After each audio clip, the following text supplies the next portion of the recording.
श्री सद्गुरुवे नमः। प्रिय बंधु, तो हम बहुत ही सुंदर कथा एक ब्राह्मण का बताएंगे। एक पंडित जी के 5 पुत्र थे, उसमें सभी लोग अलग अलग कमाते और खाते थे, कोई टेंशन नहीं थी। सबसे बड़े जो पुत्र थे वो अविवाहित थे, इसलिए बहुत ज़्यादा चिंता उनको नहीं रहती थी कैसे भरण पोषण किया जाए। 1-2 दरवाजे पर थोड़ा सा कुछ मांग लेते थे, उनका पेट भर जाता था। महाराज कालांतर में चलते चलते अब सोच रहे हैं कि वृद्धा हो जाएंगे तो मेरा पेट कैसे भरेगा, मेरा भरण पोषण कैसे होगा। तो बड़े ही बड़ा समस्या में पड़ जाते हैं। तो सोचते हैं कि तेजी से कुछ पैसा इकट्ठा किया जाए और पंडित जी सुबह सुबह खाना पीना खा के बाहर निकल जाते हैं और पूजा पाठ का काम शुरू करते हैं। 2 पैसा जिससे अर्जित हो वो काम अपना वो शुरू किए हैं पंडित जी। और इस काम को पंडित जी इतनी तेजी से करते चले गए कि बहुत जल्दी ही उनको अनाज काफी इकट्ठा हो गया। धीरे धीरे जो खाद भोजन का काम करते थे, बाकी जो बेच के धन इकट्ठा करने लगे। थोड़े ही समय में पंडित जी के पास अनेकों स्वर्ण मुद्राएं हो गई। तो जब पंडित जी अपना पंडिताई करने जाते थे तो एक बूढ़ी माँ थी, वो देखती थी और वो थोड़ा सा परेशान भी रहती थी। एक दिन पंडित जी सुबह सुबह पोथी पत्रा लेके निकले हुए हैं कि कोई यजमान मिल जाए, पूजा पाठ करा के कुछ धन एकत्रित करें। तब तक बूढ़ी माँ बुलाती हैं कि पंडित जी पंडित जी पंडित जी सुनते कहते हैं, बोलो माता क्या बात। तो उसने कहा कि पंडित जी मेरा पूजा पाठ करा देंगे। तो कहा बिल्कुल करा देंगे, इसमें क्या है। तो उसने कहा कि पंडित जी पूजा पाठ तो जरूर करा लेंगे, लेकिन हमारे पास देने को कुछ नहीं है। पंडित जी ने कहा कोई बात नहीं है माता जी, जो होगा उतना ही मुझे दे दीजिए कि यथाशक्ति मैं पूजा करा दूंगा। ये तो बताइए कि पूजा किस लिए करना। तो उन्होंने कहा कि एक गाय का प्रायश्चित है, हमारे खूंटे पर एक गाय मर गई है जिसका मैं पूजा पाठ नहीं करा पाया हूँ, उसके आत्म शांति के लिए मैं पूजा पाठ कराना चाहता हूँ। पंडित जी ने कहा बहुत अच्छी बात है, कल आपका होगा। पंडित जी प्रथा पत्र अपना देते हैं और सुबह उनके दरवाजे पर आ जाते हैं। महाराज दिन भर जो है पंडित जी पूजा पाठ का कार्यक्रम किए और लास्ट में पंडित जी ने कहा कि माता जी आपका सारा व्यवस्था हो गया है, आपकी गाय और आप दोनों जो बड़े शांति थे उसको भी परलोक मिल गया है और आप भी बड़े शांति से परलोक में जाएंगी। और मेरा समय हो गया है, मेरा दक्षिणा दे दीजिए।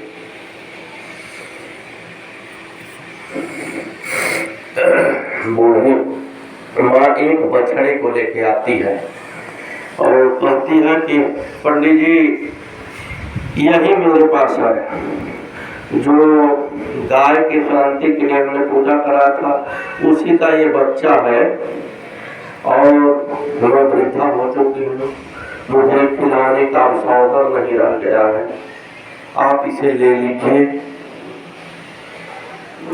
इसको स्वीकार कर लीजिए, यही दक्षिणा है आप। पंडित जी कहे महाराज बड़ा बुरा फंसेगा, हम कहा तो अपने पेट के लिए धन एकत्रित कर रहे हैं कि बूढ़ौती में काम करेगा, और तब तक बूढ़ी माता ये भी थमा रही है कि इसको भी संभालिए। पंडित जी बड़ा कुछ सोचते हैं, फिर कहते हैं अच्छा ठीक है दे दीजिए। पंडित जी लेके आते हैं घर पर। पंडित जी को उसको पालने में कोई विशेष समस्या नहीं आती है, इसलिए कि पंडित जी रोज घूमते थे जजमानों के पास, पूजा पाठ कराते ही रहते थे और वहीं से कुछ घास फूस लोगों से मांग लेते थे, कुछ भूसा वगैरह लोग दे देते थे। लोगों को भी कोई दिक्कत नहीं पेश आती थी और पंडित जी को उसको पालने में दिक्कत नहीं आती थी। धीरे धीरे करके महाराज वो बछड़ा बैल बन गया। इतना विशाल का, इतना सुंदर शरीर उसका, पूरे गांव में ये हल्ला होने लगा कि ये पंडित जी का बैल है, पंडित जी का बैल है। इसको जब हल्ला मचा तो सारे लोग जान गए। तो उसमें एक साहूकार था जो कि बर्दों का है, एक व्यापारी था, वो खरीद और बिक्री करता था। उसकी निगाह पंडित जी के बैल पर जम गई कि ये तो बहुत अच्छा खासा पैसा देगा। अब वो चाहता है पंडित जी के पास और कहता है पंडित जी आप जो है अपने बैल को दे दीजिए और उसके बदले में हमसे पैसा ले लीजिए। पंडित जी स्वीकार कर देते हैं।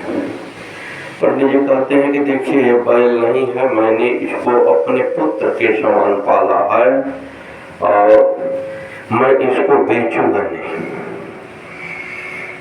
नाराज साहूकार को तो पंडित जी का बैल जम गया था। अब करता भी तो क्या करता, बड़ा मुसीबत में है। तो कोई साहूकार होते हैं ना, बड़े टेढ़ा होते हैं, तो एक बार कहने पर सीधी बात नहीं मानते हैं। साहूकार गया राजा के दरबार में और उनसे कहता है कि महाराज आपके जानवरों में गायियां और बलद तो बहुत है, लेकिन हमारे यहाँ एक पंडित जी के पास ऐसा बैला है जो कि आपके यहाँ कहीं भी देखने में नहीं मिलेगा। राजा ने कहा ऐसा? हम राजा आप एक बार देख तो लीजिए। राजा भेजते हैं, पंडित जी बुलाए जाते हैं। पंडित जी ने कहा भाई हमारा एक बैल जरूर है, लेकिन मैं उसके साथ पुत्रवत व्यवहार करता हूँ, इसलिए वो बैल नहीं मेरा पुत्र है, मैं उसको तो नहीं दूंगा। अब राजा की अवहेलना करना तो बड़ा भारी पड़ जाएगा पंडित जी को, और पड़ ही गया। नहीं दिए तो राजा जबरी अपने कारिंदे को भेज कर और उस बैल को ले आए। बैल को देखे राजा है, वाकई में पंडित जी ने सेवा किया, बड़े खूबसूरत है बैल।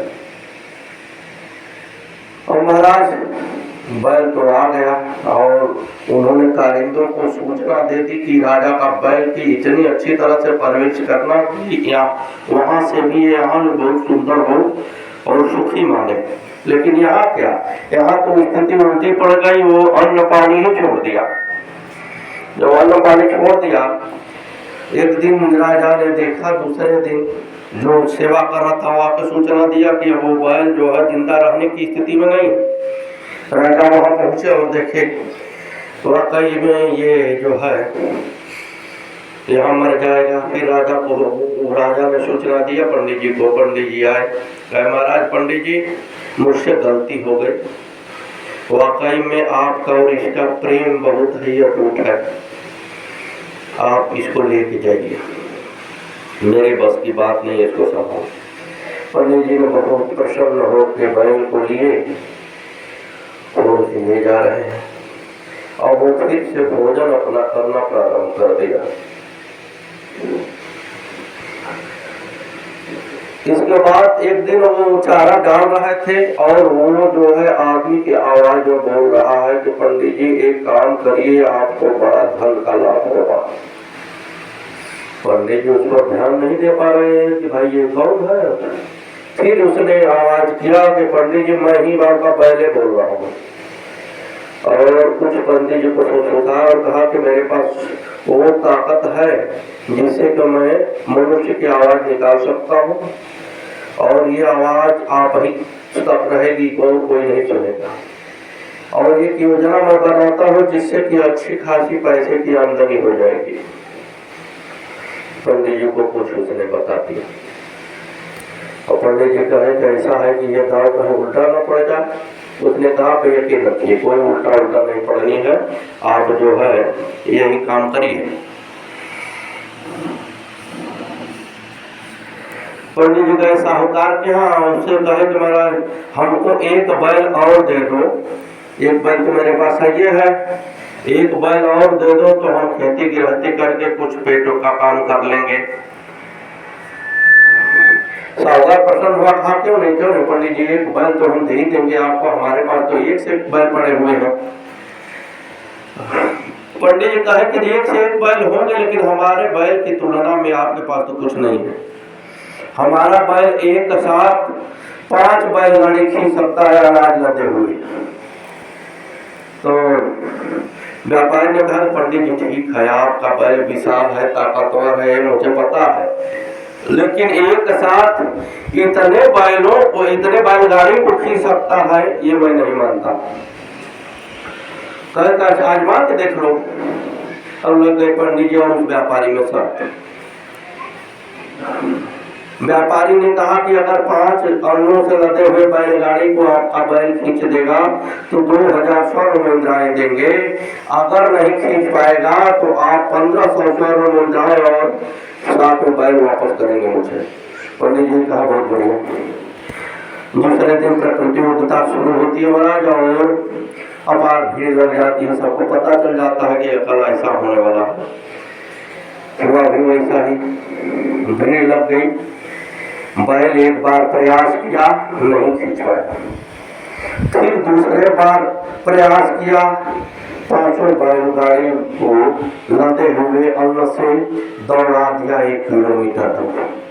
अब व्यापारी क्या करता, वो तो अपनी शर्त हार चुका था, 2000 मुद्राएं देना पड़ा उसको। और पंडित जी को ध्यान में आता है कि भाई मेरे बैल तुम कौन हो, मुझे अपना परिचय तो बताओ कि आप कौन हो। कहा पंडित जी अब हमारी जाने की स्थिति आ गई है और मैं सत्य सत्य बताता हूं कि मैं कौन हूं।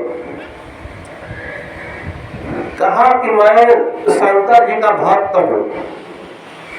देखिए कैसे दंड लग जाता है। मैं शिव भक्त था और एक गाय रखा था और गाय ने एक बछड़ा दिया था।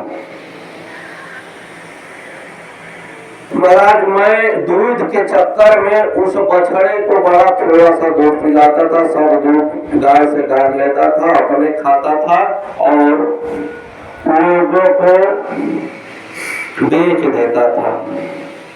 इसी तरह करते करते करते करते बछड़ा काफी कमजोर हो गया, उसको दूध थोड़ा पर्याप्त मिलता नहीं था और मुझे दूध उसको कम करके बेचना होता था, इसलिए दूध हम काफी निकाल लेते थे।